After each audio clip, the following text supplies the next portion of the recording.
नमस्ते दोस्तों, स्वागत है आपका अपने YouTube चैनल क्विक रीजन में। आज हम लोग उत्तर प्रदेश पुलिस कांस्टेबल 2026 में आने वाले महत्वपूर्ण हिंदी के क्वेश्चनों में के बारे में पढ़ेंगे, जो आपको इस वीडियो के माध्यम से 10 नंबर तक पक्के करवा सकता है। आइए स्टार्ट करते हैं बिना ही वक्त जाया किए हुए। पहला क्वेश्चन आता है, हिंदी और अन्य भारतीय भाषाओं में हिंदी भाषा किस लिपि से लिखी जाती है, या फिर कहा जा सकता है कि हिंदी भाषा किस लिपि में लिखी जाती है। तो पहला हमारा आंसर हो जाएगा देवनागरिक लिपि में लिखी जाती है।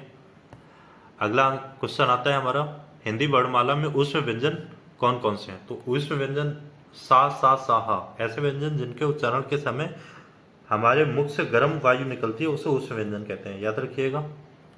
अगले प्रश्न पे आते हैं, ज्ञा वर्ण किन वर्णों के संयोग से मिलकर के बना है। तो ज्ञा बना है आधे जा और इया से।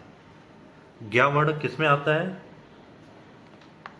तो क्या वर्ण आता है हमारा संयुक्त व्यंजनों में आता है। संयुक्त व्यंजन कितने होते हैं, 4 होते हैं, छ, त्र, ज्ञा और ऋषि स्रा।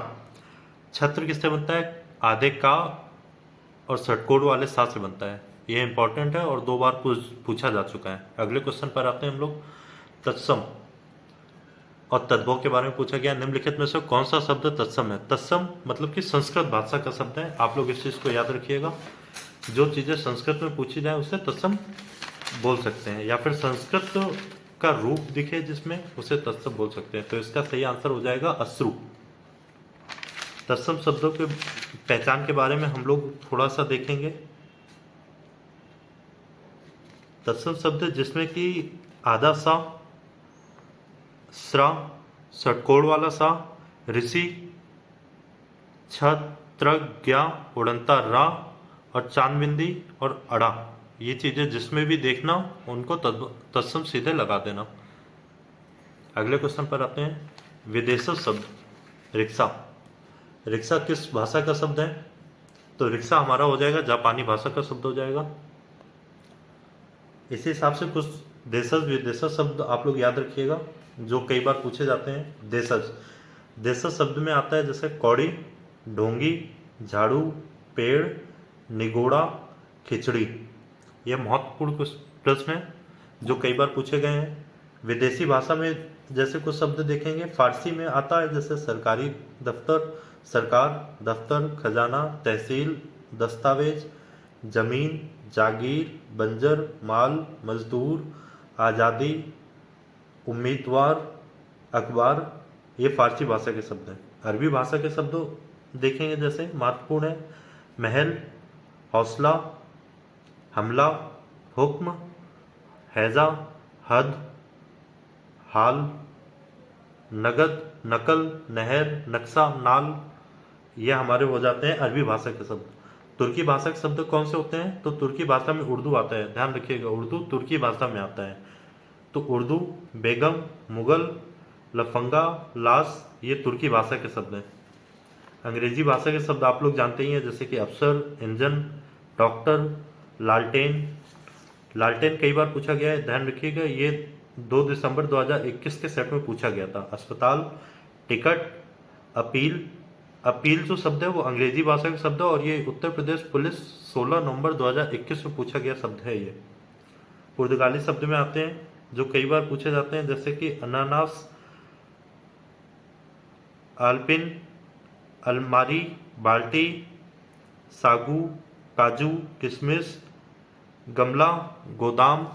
ऐसे शब्द क्या होते हैं, तो ये होते हैं पुर्तगाली शब्द होते हैं।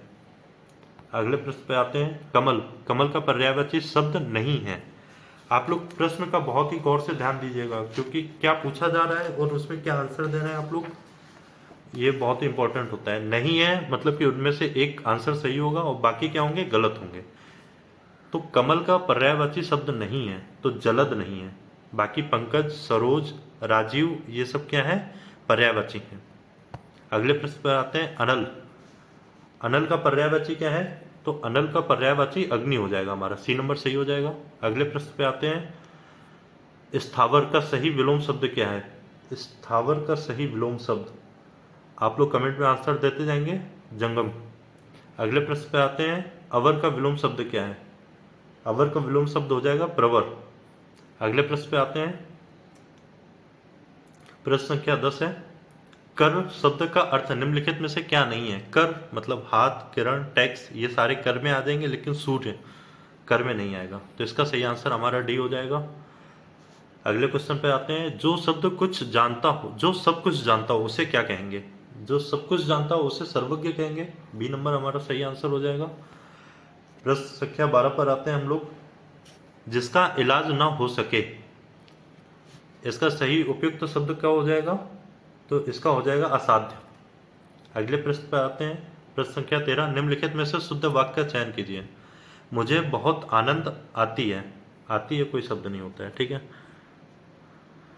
मुझे बहुत आनंद आते हैं गलत होगा, मुझे बहुत आनंद आता है। सी नंबर हमारा सही आंसर हो जाएगा। अगले प्रश्न पर आते हैं। इसमें वर्तनी शुद्ध करनी है हमें, तो आप बताइएगा निम्नलिखित में से शुद्ध वर्तनी वाला शब्द है। तो शुद्ध वर्तनी हमारा ए सही हो जाएगा। उज्जवल। आप लोग को कुछ शब्द ध्यान दीजिएगा, जैसे कि जो कई शब्दों के एक शब्द बनते हैं। जिसे ना जीता जा सके, उसका आंसर हो जाएगा अजय। जो कुछ नहीं जानता हो, अज्ञ या अज्ञानी।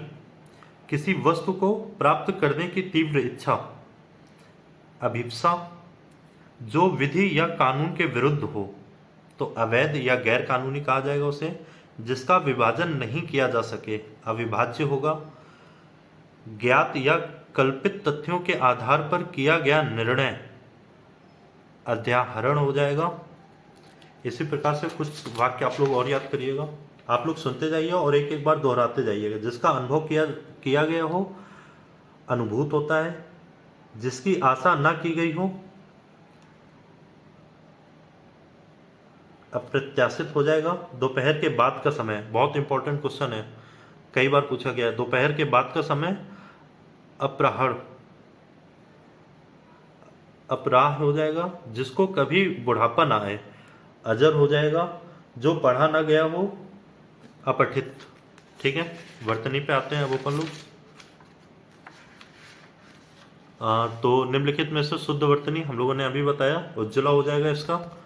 अगले प्रश्न पे आते हैं। कवि का स्त्रीलिंग रूप क्या है? कवि का स्त्रीलिंग कवित्री हो जाएगा हमारा सही आंसर।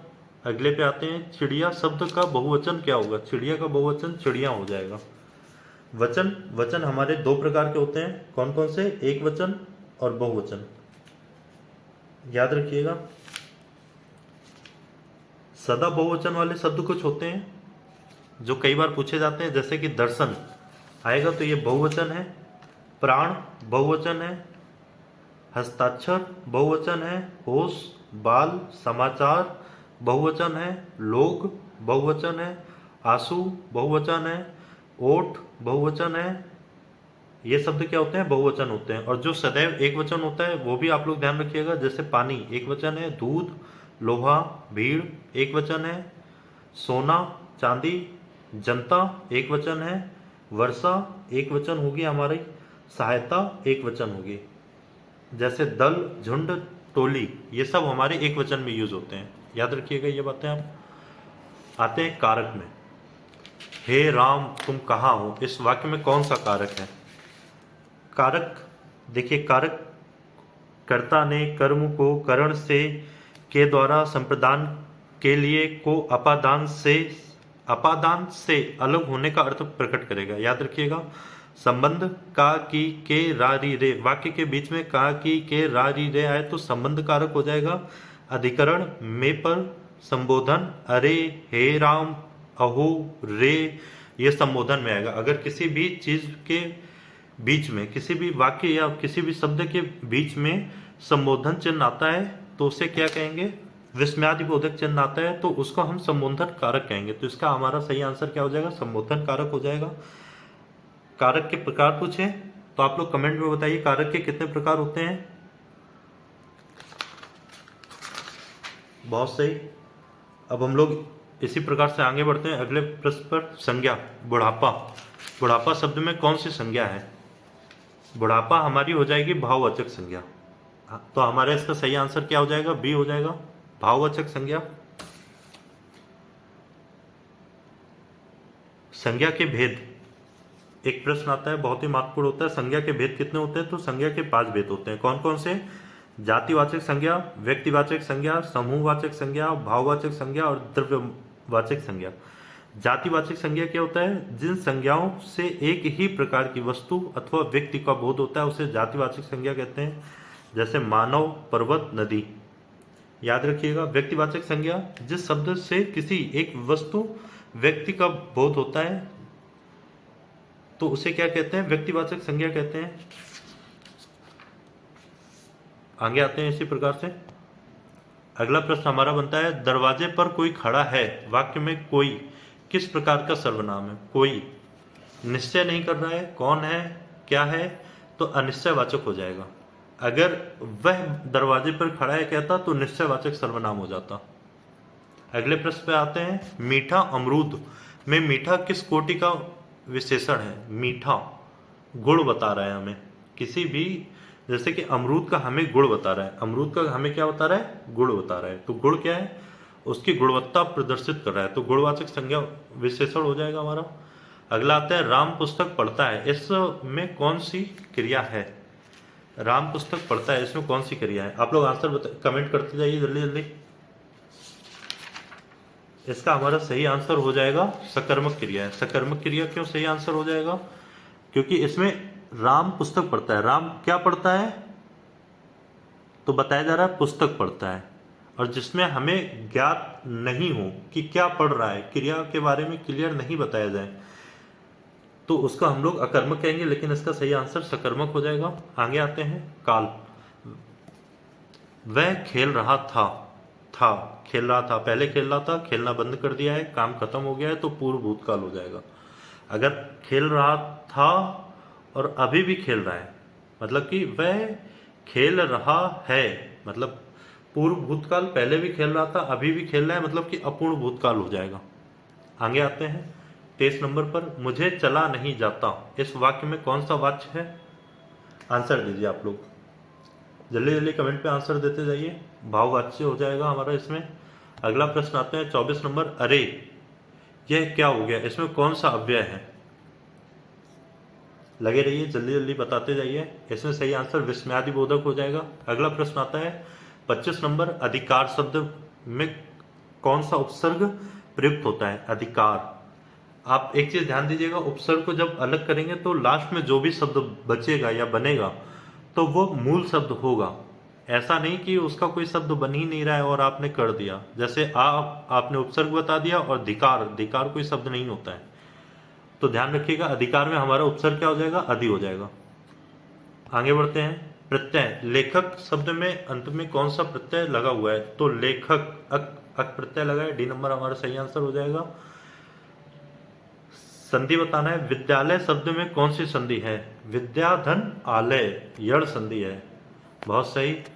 आगे आते हैं 28 नंबर, संधि। जगन्नाथ का सही संधि विच्छेद क्या है? जगत धन नाथ, जगत धन नाथ, ये व्यंजन संधि है।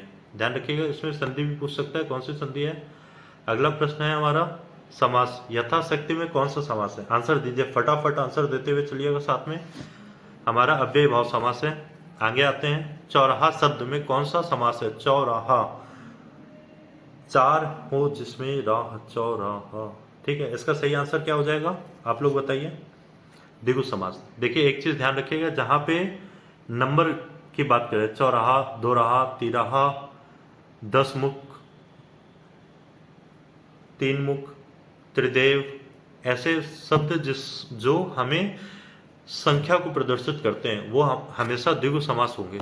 आगे आते हैं, विराम। अल्प विराम का सही चिन्ह कौन सा है? अल्प विराम, जिसके लिए छोटा सा विराम या फिर थोड़ा सा रुका जाता है उसे अल्प विराम कहेंगे। ये विस्मयादिबोधक है, ये फुल स्टॉप है, मतलब कि वहां बात खत्म हो जाती है। आगे आते हैं इसी लाइन पे, मुहावरा। देखिए मुहावरा कम से कम 2 क्वेश्चन आते हैं मुहावरों के। आंखों का तारा होना, सही अर्थ क्या हो जाएगा? बहुत प्रिय होना। आगे आते हैं, लोकोक्ति है हमारी, अधजल गगरी छलकत जाए का सही अर्थ क्या है? ज्ञान या संपत्ति वाले का अधिक प्रदर्शन करना, जिसके पास थोड़ा सा ज्ञान होता है और वो बकर बकर बकर बकर करता रहता है, ठीक है। आगे आते हैं, रस। वीर रस का स्थायी भाव क्या होगा? आप लोग स्थायी भाव जरूर याद करके जाइएगा, क्योंकि किसी भी रस का स्थायी भाव कंफर्म एक नंबर में आपको पूछा जाएगा। तो वीर रस का यहाँ पे क्या हो जाएगा, तो उत्साह हो जाएगा। आगे आते हैं छंद, चौपाई। छंद के प्रत्येक चरण में कितनी मात्राएं होती हैं? छंद के प्रत्येक चरण में हमारी 16 मात्राएं होती हैं। बहुत ही आसान है।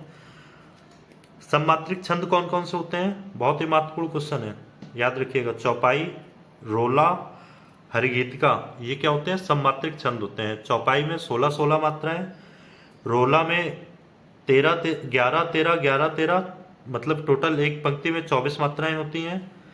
हरिगीतिका में 16 और 12 मात्राएं होती हैं, टोटल 28 मात्राएं होती है हर एक पंक्ति पे, ठीक है।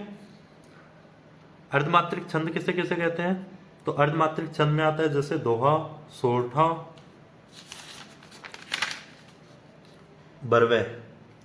दोहे के बारे में पूछ लिया जाता है, तो दोहे में कितनी मात्राएं होती हैं?